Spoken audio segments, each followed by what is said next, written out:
Welcome back, everyone, to Life Turns, the channel where real feelings meet unforgettable twists. I'm so glad you're here, because today's story is one that still makes my heart ache when I think about it. It's about love, family, and a promise I never should have overheard. It all started on a quiet evening at my mom's house.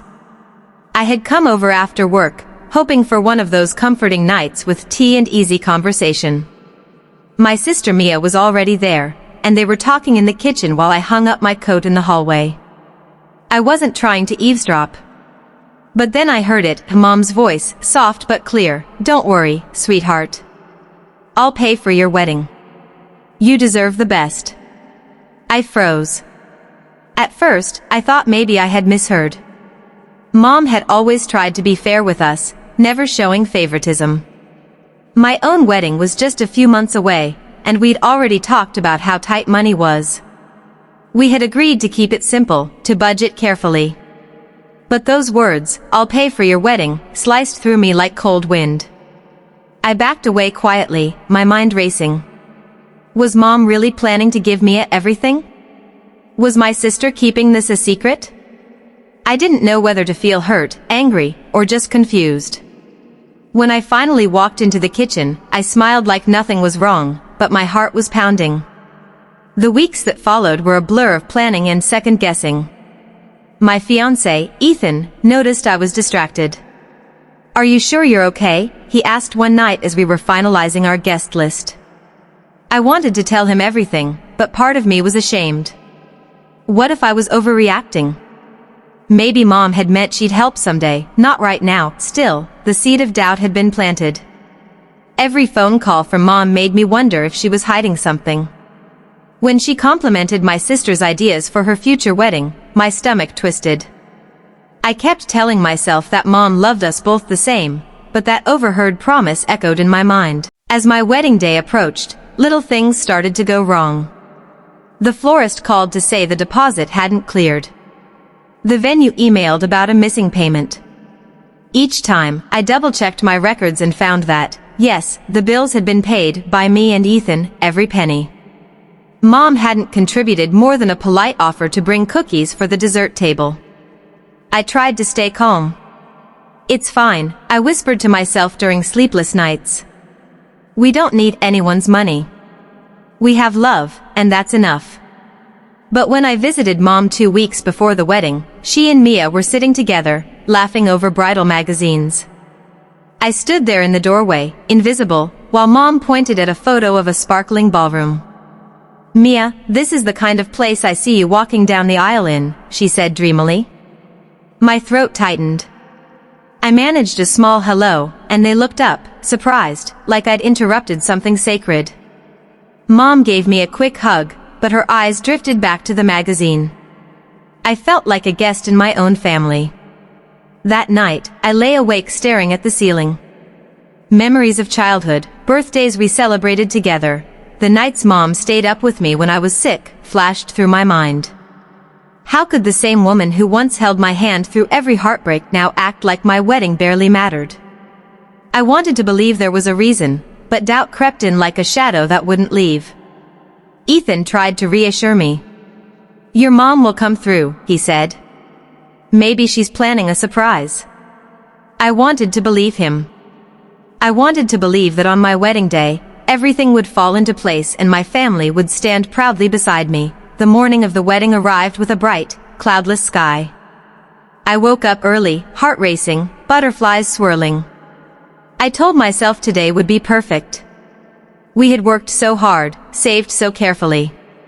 No matter what, I would marry the man I love. When I reached the venue, my best friend and maid of honor greeted me with a nervous look. "Hey, don't freak out," she said softly, "but the seating area looks a little empty." I blinked. "Empty?" She hesitated. "Maybe people are running late." I stepped into the hall, my breath catching. Rows of chairs were set up, flowers perfectly arranged, but most of the seats were bare. A handful of Ethan's relatives milled around, checking their watches. My own family? Nowhere in sight. I checked my phone. No missed calls, no texts. I dialed Mom. Straight to voicemail. My chest tightened as panic spread like wildfire. The silence in that big room felt louder than any music could have. Minutes ticked by. Guests whispered. Ethan squeezed my hand, eyes searching mine. "They'll come," he said, but his voice wavered. I kept staring at the door, willing it to open, waiting for my mother's familiar face, for Mia's bright smile. But the door stayed closed. A flash of memory hit me, Mom braiding my hair before my first school dance, whispering, "You'll always be my shining girl." The contrast was unbearable. I felt a sudden chill despite the warm sunlight pouring through the windows. That's when the truth settled in like a cold, heavy stone. The promise I'd overheard, the vow Mom made to my sister, wasn't just about money. It was about loyalty, about where her heart truly was. And on the most important day of my life, she had chosen to be somewhere else. The ceremony began anyway. My voice shook as I said my vows, but Ethan's steady eyes held me together. In that moment, surrounded by empty chairs, I understood something I hadn't wanted to face. Sometimes the family you're born into isn't the family that shows up when it counts. Afterward, I stood outside under the bright afternoon sun, dress billowing in the breeze, watching the horizon for a car that never appeared. The sound of distant laughter from the few guests felt strange and far away, like an echo from another world. I kept hoping for a sudden message, a reason, anything. But all I had was the quiet and the heavy weight of what I now knew. I stayed outside for a long moment after the ceremony, the soft hum of conversation behind me fading into a blur. My makeup felt heavy, like it belonged to someone else, and the bright sun made my eyes sting. I told myself to breathe, to remember that the day wasn't ruined just because the people I loved most weren't there.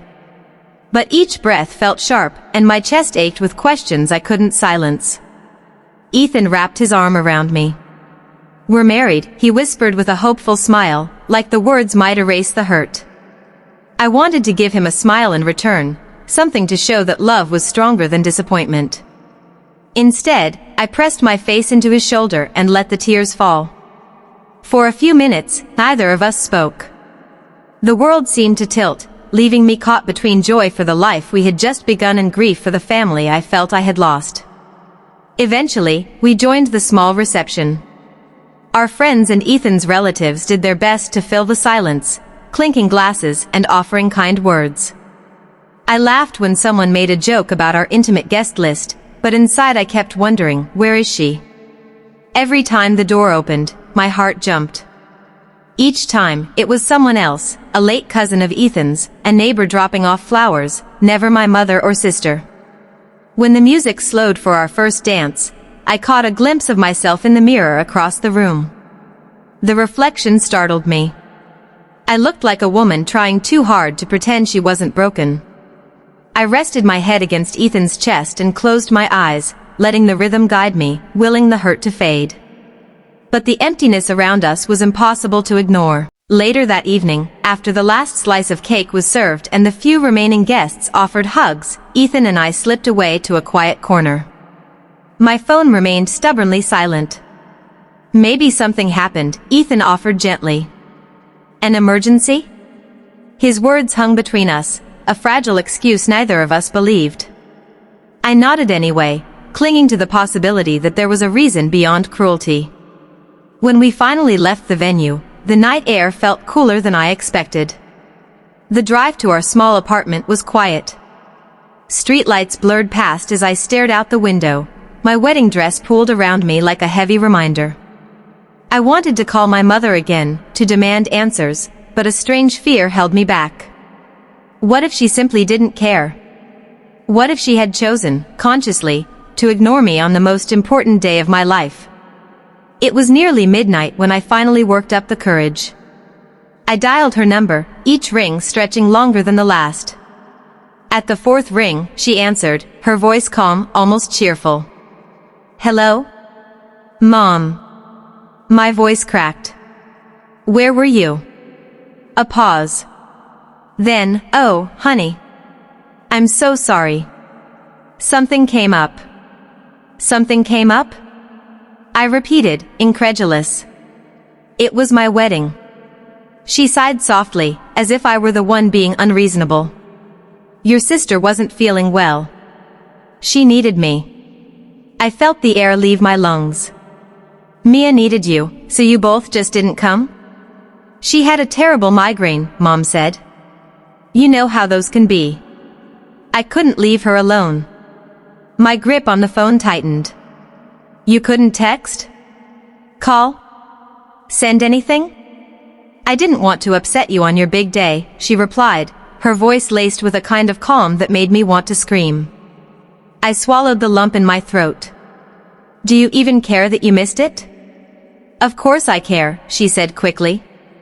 I care about both of you. But Mia needed me more today. The words echoed like a verdict. Mia needed me more today. I hung up before I could say something I'd regret, though part of me wished I had shouted everything I felt. Instead, I sat in the dark car beside Ethan, phone still warm in my hand, and stared at the dashboard lights.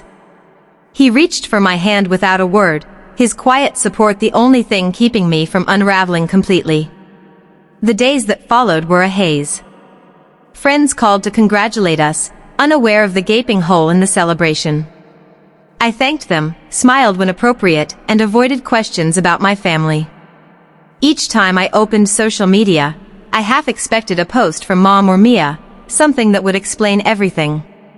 Instead, I found photos of Mia at a cafe that very afternoon, laughing with a friend. No sign of a migraine. No emergency. The betrayal deepened with each discovery. Childhood memories surfaced like cruel reminders, the way Mom always sat in the front row for Mia's school plays, the extra gifts Mia received just because, the quiet times when I convinced myself we were treated equally. I realized I had been collecting small disappointments for years, brushing them aside because I wanted to believe in the picture of a perfect family. One evening, a week after the wedding, I finally confronted Mom in person. I drove to her house alone, heart pounding as I knocked on the familiar door. She opened it with a smile that didn't reach her eyes. Sweetheart, you look tired. Come in. I stepped inside, the scent of her favorite candles filling the hallway. We need to talk, I said, my voice firm despite the shaking inside me. She gestured toward the couch, but I remained standing. Why? I asked quietly. Why didn't you come? Her shoulders lifted in a small shrug. I told you. Mia wasn't well. She wasn't sick, I shot back, pulling up the photo I'd saved from that afternoon. She was out with friends. For the first time, Mom looked uneasy. She didn't tell me that, she murmured. I waited, searching her face for regret, an apology, anything. But she only folded her arms. You've always been stronger, she said finally. Mia, she needs me more. The words hit harder than I expected.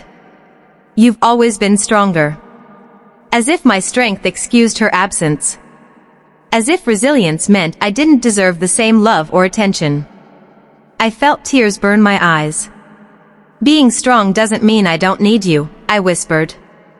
Mom's gaze faltered, but she said nothing. The silence stretched until it felt unbearable. I turned and walked out, each step heavier than the last. Driving home, I realized something had shifted inside me. The pain was still there, sharp and raw, but beneath it was a quiet resolve. I couldn't change my mother. I couldn't force her to love me the way I wanted. But I could choose how much of myself I gave to someone who wouldn't show up. When I reached our apartment, Ethan was waiting with 2 mugs of tea and that patient smile I'd fallen in love with. I sat beside him, letting the warmth seep into my hands. For the first time since the wedding, I felt a small flicker of peace. My family might have been absent, but I wasn't alone. I had a partner who showed up, friends who cared, and a new life just beginning.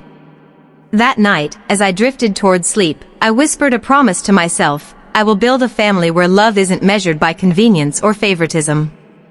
A family that shows up. A family that stays. The days rolled on, and married life slowly found its rhythm, but the ache inside me lingered like a bruise that refused to fade. Every morning when I woke up beside Ethan, there was a moment of quiet happiness before the memory of that empty wedding hall came rushing back. It was like a shadow, always just behind me, reminding me of what I had lost. Friends kept asking when I'd share the official photos, but I couldn't bring myself to look at them. I knew what I'd see: beautiful flowers, smiling faces, and rows of empty chairs where my family should have been. One evening, Ethan gently placed the photo album on our coffee table. "You don't have to open it," he said softly, "but I think the good memories deserve a chance too." I nodded, but I wasn't ready. Instead, I poured myself into work, hoping the distraction would help. My colleagues congratulated me, unaware of the truth. At lunch, someone asked about my mother's speech, and I felt my throat tighten. I smiled, muttered something about a small ceremony, and changed the subject. Each lie felt heavy, but I couldn't bear to explain the real story to every curious friend. Mia never called. Not once. I thought maybe she'd reach out after the dust settled, maybe with an apology or at least a weak excuse. Weeks passed in silence. Her absence spoke louder than any words could. One Saturday, Ethan suggested we host a small dinner party for close friends. "Let's celebrate us," he said. "No drama, just good people." I agreed, hoping it might help me feel whole again. As I set the table that night, I realized how much love surrounded me, from friends who checked in daily to neighbors who offered smiles and small acts of kindness. They weren't my blood, but they showed up. And that mattered more than I had ever realized. Halfway through the evening, while laughter filled our apartment, my phone buzzed. It was a text from Mom. "Can we talk?" My heart skipped. I stared at the screen, unsure whether to answer. Ethan noticed my hesitation. "You don't have to," he said quietly. But I knew if I ignored her, the questions would keep haunting me. Later that night, after everyone left, I called her. Her voice trembled slightly. "Hi, honey. I've been thinking about everything. I'm sorry." I waited, unsure if she would say more. "I should have been there," she continued. "I made a mistake." Her words were unexpected, but they didn't bring the relief I thought they would. "Why, Mom?" I asked. "Why wasn't I worth showing up for?" She sighed. "It wasn't about worth. I thought I was protecting Mia. She's fragile in ways you don't see. I thought she needed me more." "Fragile," I repeated. So fragile she could laugh in a cafe while I walked down the aisle alone? Silence stretched between us. I could almost hear her guilt, but it wasn't enough. "Love you," she said finally. "I hope you know that." I closed my eyes. "I love you too, but love isn't enough when actions say otherwise." We ended the call politely, but the conversation left me hollow. An apology was words, what I needed was presence, and that couldn't be rewound. In the following weeks, I focused on building new traditions with Ethan. We cooked together every Sunday, tried new recipes, and filled our little apartment with warmth. Slowly, I began to see that family isn't only about shared bloodlines, it's about shared effort, the daily choice to be there for each other. Still, curiosity gnawed at me. I wanted to understand Mia's side. One afternoon, I finally sent her a message, "Can we meet?" Hours passed before she replied, "Sure." Tomorrow, we met at a quiet coffee shop. She arrived late, wearing a bright scarf and that carefree smile that had once charmed everyone. For a moment, it felt like old times. But the memory of my wedding day loomed large. "Thanks for coming," I said, my voice steadied out of course. She replied lightly, as if nothing had happened. I cut straight to the point. "Why weren't you there?" Mia looked down at her cup. "I didn't want to steal your spotlight." I blinked. "Steal my spotlight?" "By showing up, you've always been the strong one," she murmured. "Mom thinks so too." I felt like no matter what I did, I'd just be compared to you. I thought maybe staying away would make things easier. Her words stunned me. Easier for who? For me, she admitted. And maybe for you, too. You wouldn't have to pretend to be happy with me there. I sat back, anger and sadness swirling together. Do you even hear how selfish that sounds? You let me stand there wondering if something terrible had happened. You let Mom lie for you. Tears welled in her eyes. I didn't ask her to lie, I didn't think it mattered as much as it did. It mattered, I said firmly. It mattered more than you'll ever know. We talked for a long time, the cafe growing quieter as the evening stretched on. She apologized, genuinely, but I could tell she didn't fully grasp the depth of the hurt. Some wounds can't be explained away with insecurities. After that meeting, I walked home under a sky full of stars. The night air was cool and smelled faintly of rain.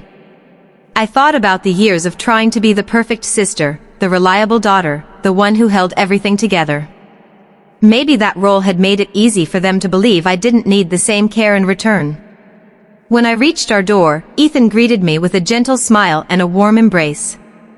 How was it? He asked. Complicated, I admitted. But I think I finally understand.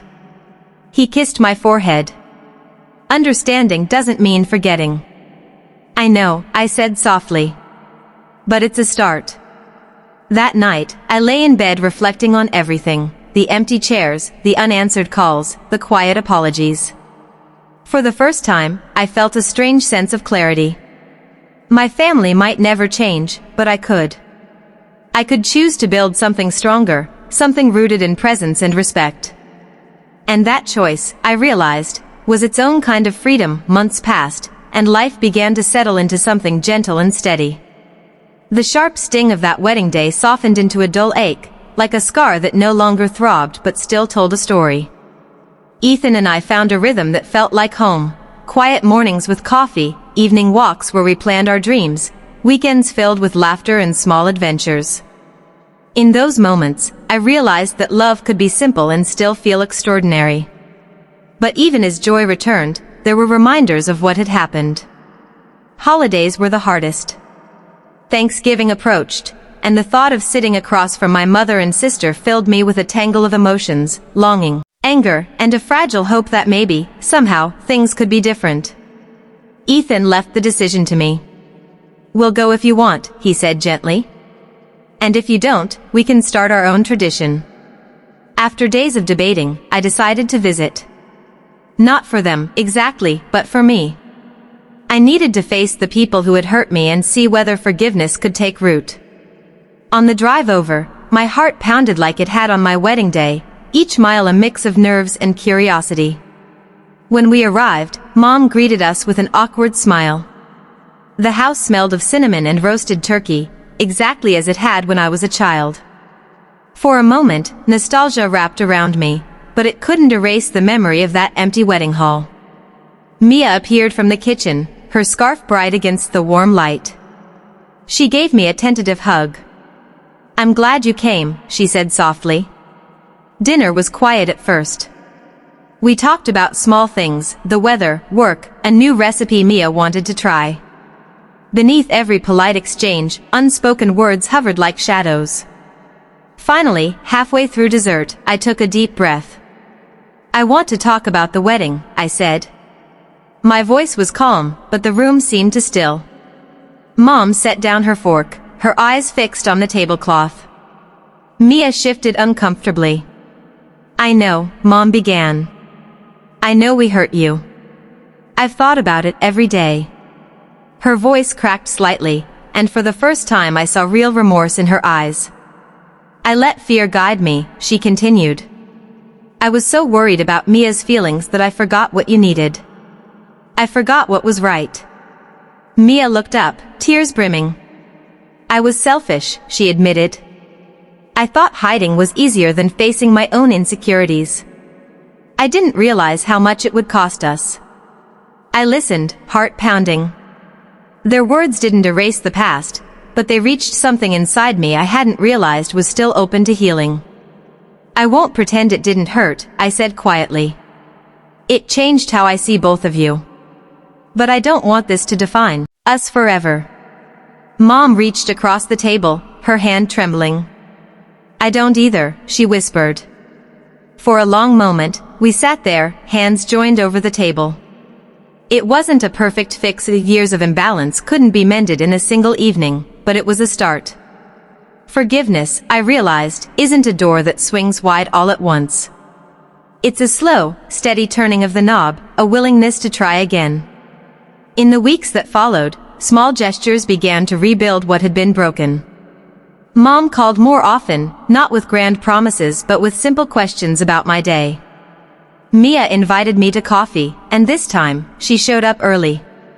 We talked about everything, childhood memories, our shared mistakes, the ways we both wanted to grow. There was no magical transformation, but there was effort, and effort meant hope. Ethan watched all of this with quiet pride.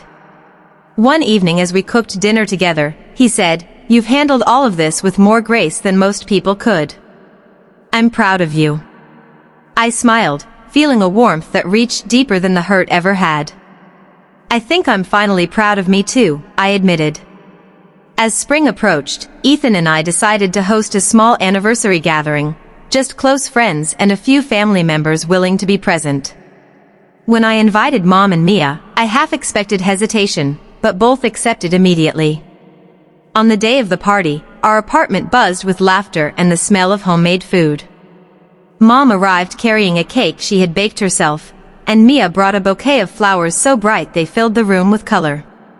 When everyone gathered for a toast, I looked around and felt something I hadn't felt on my wedding day, fullness. Not perfection, but presence. The people in that room, friends, neighbors, and yes, even my imperfect family, had chosen to be there. That choice meant everything. Later, after the guests had gone and the apartment was quiet, I stood with Ethan on our small balcony. The night sky stretched wide above us, stars scattered like tiny lanterns. I thought about the girl I had been a year ago, hopeful, nervous, certain that her mother's love was unshakable. I thought about the woman I had become, stronger, wiser, and still capable of loving, even after betrayal. I used to think family was something you were born into, I said softly. But now I know it's something you build every day, with the people who show up. Ethan slipped his arm around me. And we're building it, he said. I nodded, feeling the truth of it settle deep in my bones. The hurt hadn't vanished, but it no longer defined me. My wedding day would always carry a shadow, but it had also revealed a light, the resilience to create my own version of family, where love was measured by presence, not promises. As we stood there together, the breeze carrying the faint scent of spring, I whispered a silent vow, a vow not just to Ethan but to myself. I would keep choosing the people who chose me. I would keep showing up. And no matter what, I would never let someone else's absence determine my worth. The night stretched quiet and peaceful, a gentle ending to a chapter one hadn't realized I was strong enough to close. For the first time since that painful day, I felt completely free.